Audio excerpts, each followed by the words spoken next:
Bonjour chers amis, c'est encore un plaisir de vous retrouver à travers ces tutoriels.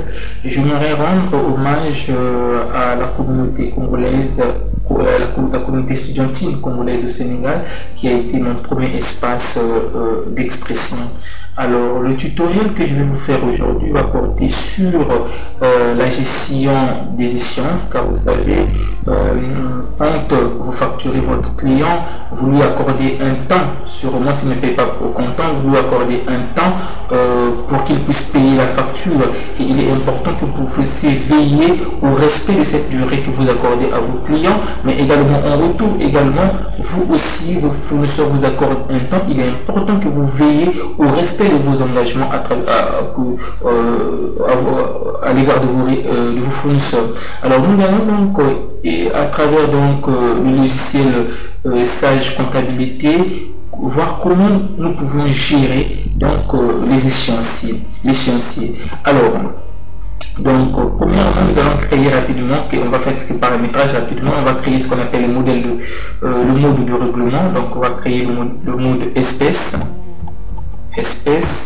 on va créer ensuite le mode chèque, ensuite le mode virement. Vous pouvez créer autant de modes de règlement que vous voulez, et après créer ce qu'on appelle le modèle de règlement. Mode de règlement, c'est de savoir avec quoi nous allons payer, mais modèle de règlement et comment nous allons payer. Alors donc rapidement, je vais créer deux modes de règlement. Je vais créer le mode règlement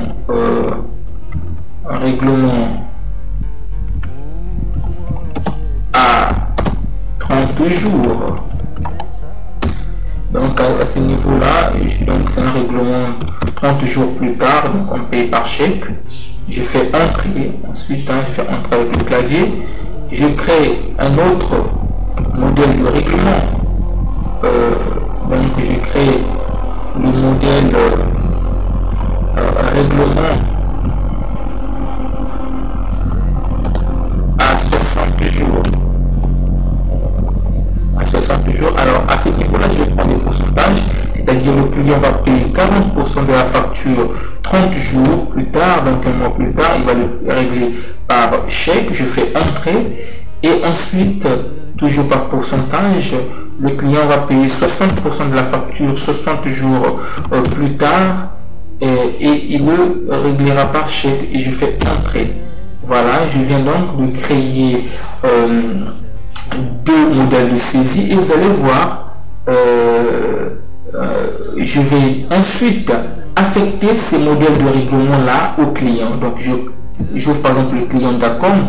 Ici le client d'Acom, je peux prendre un modèle, donc j'enlève d'abord, voilà, je vais enlever, donc je prends le modèle de règlement 30 jours, je vais donc faire un appel et je fais entrer pour qu'il puisse le prendre en compte. Je pars ensuite prendre le client Casa Info. Le client Casa Info, j'appelle un modèle de règlement de 60 jours et je fais entrer. Voilà les deux modèles en fait les deux manières de payer qui ont été prises en compte. Voilà, maintenant je vais passer une écriture rapidement, vous allez voir comment ça va réagir. Alors je prends vente de marchandises. Alors à ce niveau là, donc le 5 par exemple, le 5 janvier, le client, donc c'est une vente de marchandises. Je peux prendre le client d'Acom. Voilà, il fait une vente de 1 million. Il y a la TVA. Voilà, et voilà, je mets le compte client d'Acom et voilà, nous avons le client d'Acom et je fais entrer. Vous voyez, la facture a été enregistrée donc le 5, mais l'échéance a été prise en compte donc un mois plus tard. Vous voyez, un mois plus tard, donc la facture est exigible, le paiement exigible un mois plus tard, donc le 4 février, donc il a pris en compte le paramétrage du modèle de saisie que nous venons, le modèle de règlement, excusez-moi, que nous venons de faire. On peut se rendre compte avec notre écriture. On va prendre le 10 par exemple.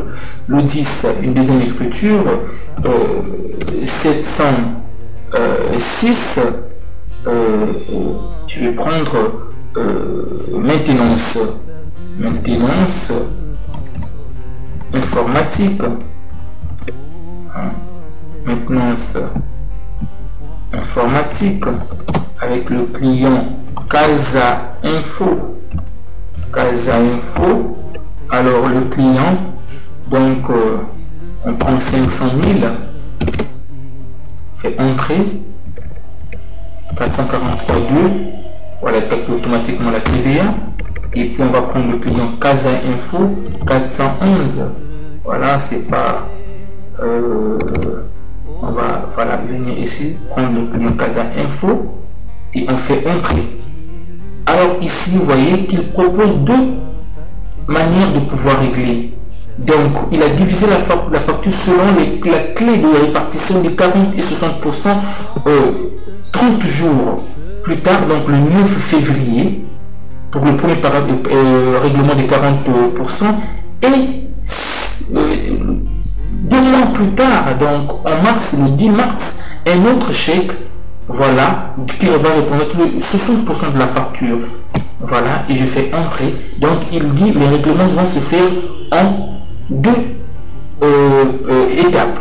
Et il vous le montre comment le faire, et les échéanciers sont là. Voilà un peu l'importance de pouvoir paramétrer les échéanciers. Mais ça ne s'arrête pas là. Nous allons maintenant voir plus tard. Allons au niveau des état échéancier. Voilà. Bon, nous sommes donc aujourd'hui nous sommes en mars, compte général 411. On prend client, voilà, les comptes, bon, on va prendre tous les comptes.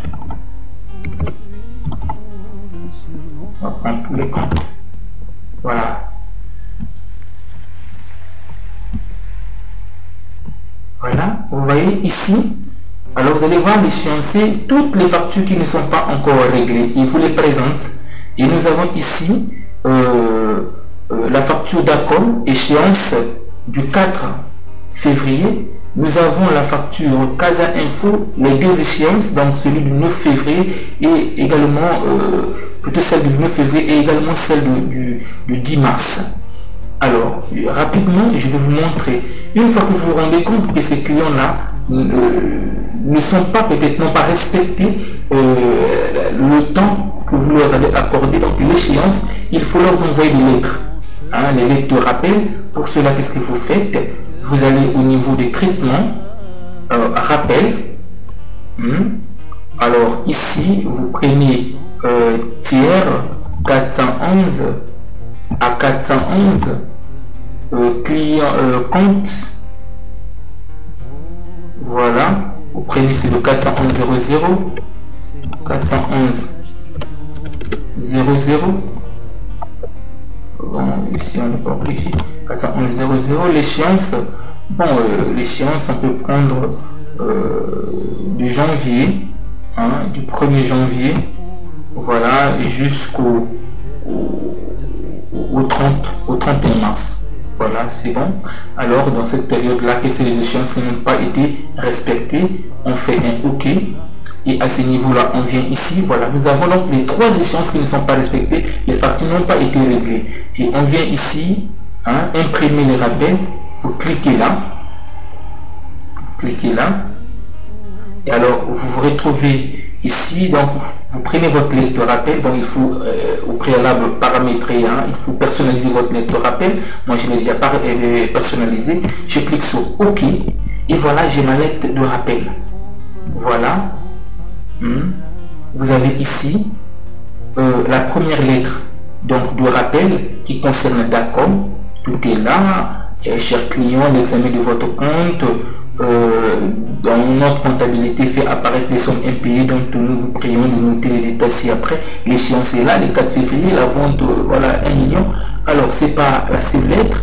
Nous avons encore une deuxième lettre qui concerne Casa Info. Et voilà, Casa Info, nous avons les deux échéanciers, et les deux échéances, excusez-moi, qui sont là, du 9 et du 10. Et là, on dit à Casa Info, vous avez une facture, un solde de 580 minutes non payées, mais qui concerne deux échéances, celle du 9 et également celle du 10. Voilà un peu la procédure. Rapidement, vous pouvez faire ces petits paramétrages et ça va vous aider à pouvoir vraiment suivre les échéances de vos clients. Voilà, c'était tout ce que j'avais prévu pour vous. J'espère que ce petit tutoriel vous aidera et nous nous retrouvons prochainement pour un tutoriel encore intéressant qui va porter sur la gestion, sur les inventaires plutôt. Alors merci, portez-vous bien et à la prochaine.